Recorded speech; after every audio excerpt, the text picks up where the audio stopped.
یعنی جناب عبداللہ کے لیے آیا تھا کہ ان کو جو ہے وہ قربان کرنا ہے. اب آپ دیکھیں کہ کیسے ہو سکتا ہے کہ جناب عبداللہ محمد صلی اللہ علیہ وسلم کے بابا.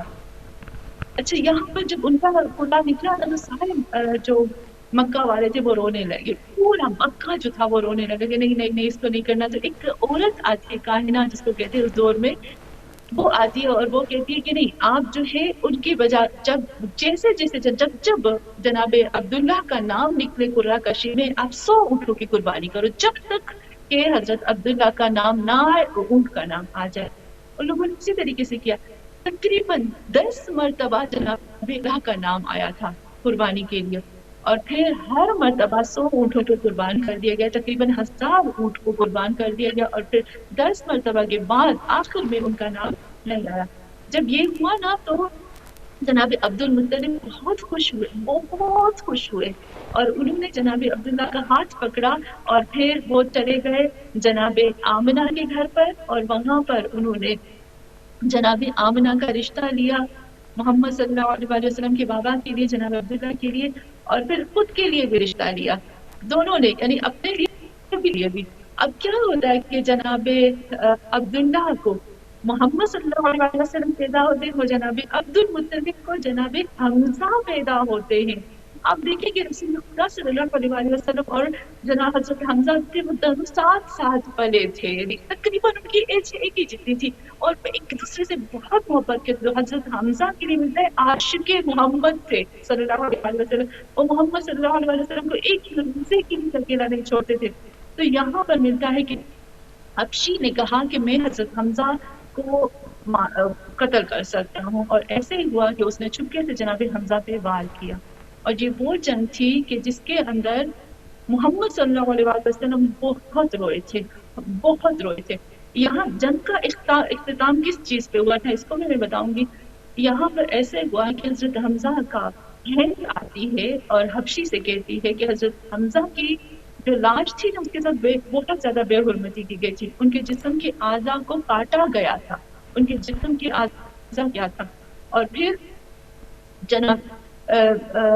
حمزہ سے ملتا ہے کہ ان کے سینے کو کاٹا گیا, اور ہند نے کہا تھا کہ اس کے کلیجے کو باہر نکالا, اور خود کلیجہ منہ میں رکھ کے چبایا تھا. کسی نے رسول خدا سے پوچھا کہ وہ جو عورت تھی جس نے منہ میں کلیجہ رکھا تھا حضرت حمزہ کا اور اس نے چبایا تھا لیکن وہ نگل نہیں پائی, آخر کیا وجہ تھی؟ تو خود رسول خدا فرماتے ہیں کہ اللہ نہیں چاہتا تھا کہ حضرت حمزہ کا کلیجے کا ایک ٹکڑا ذرہ برابر بھی جہنم کے اندر جائے, اس لیے وہ نگل نہیں سکی, فوراً اس کو اگل دیا.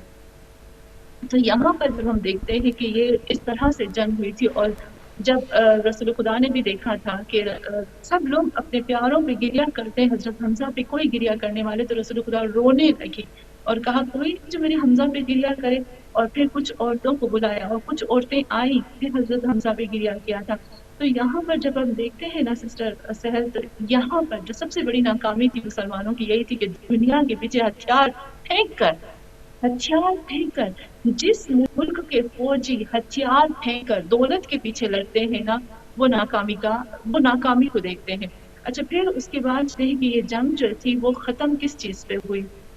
یہاں پر ملتا ہے کہ ایک لڑکا تھا جس کا نام مصعب تھا. مصعب کے بارے میں ملتا ہے کہ وہ, اچھا اس کی بہت پیاری ہسٹری ہے سسٹرز ہے. یہ جو جنگ احد ہے نا, اس میں حنظلہ آپ نے ضرور سنی ہوگی, حنظلہ غسیل الملائکہ جس کا ذکر ہے. غسیل الملائکہ حمزہ حنظلہ جو تھے وہ بھی جنگ احد میں شہید ہوئے تھے. یہاں پر ملتا ہے کہ مصعب کے بارے میں اب دوبارہ سے جنگ جو ہے وہ چھڑ گئی, ایسے جنگ چھڑ گئی کہ باقی اب دیکھیں مسلمانوں کے ہاتھ میں ہتھیار نہیں ہے اور وہ مال غنیمت پہ ٹوٹے ہوئے, اچانک ان کے اوپر چاروں طرف سے تیر آتے ہیں اور پھر یہاں پر حملہ ہوتا ہے. یہاں پر اب کتنے مسلمان یہاں شہید ہو گئے, کتنے, اور یہاں پر وہی کہتے ہیں کہ یہاں پر ان کے جو ذہن تھے وہ بکھر چکے تھے, ان کو یعنی ہوش میں نکل چکے تھے. اب کیا ہوا, یہ وہ جنگ تھی سسٹر سحر جس میں مولا کائنات امیر المومنین علیہ السلام کو 60 زخم لگے تھے, ایسے زخم کہ ان کے جسم کو ان زخموں نے سوراخ کر دیا تھا.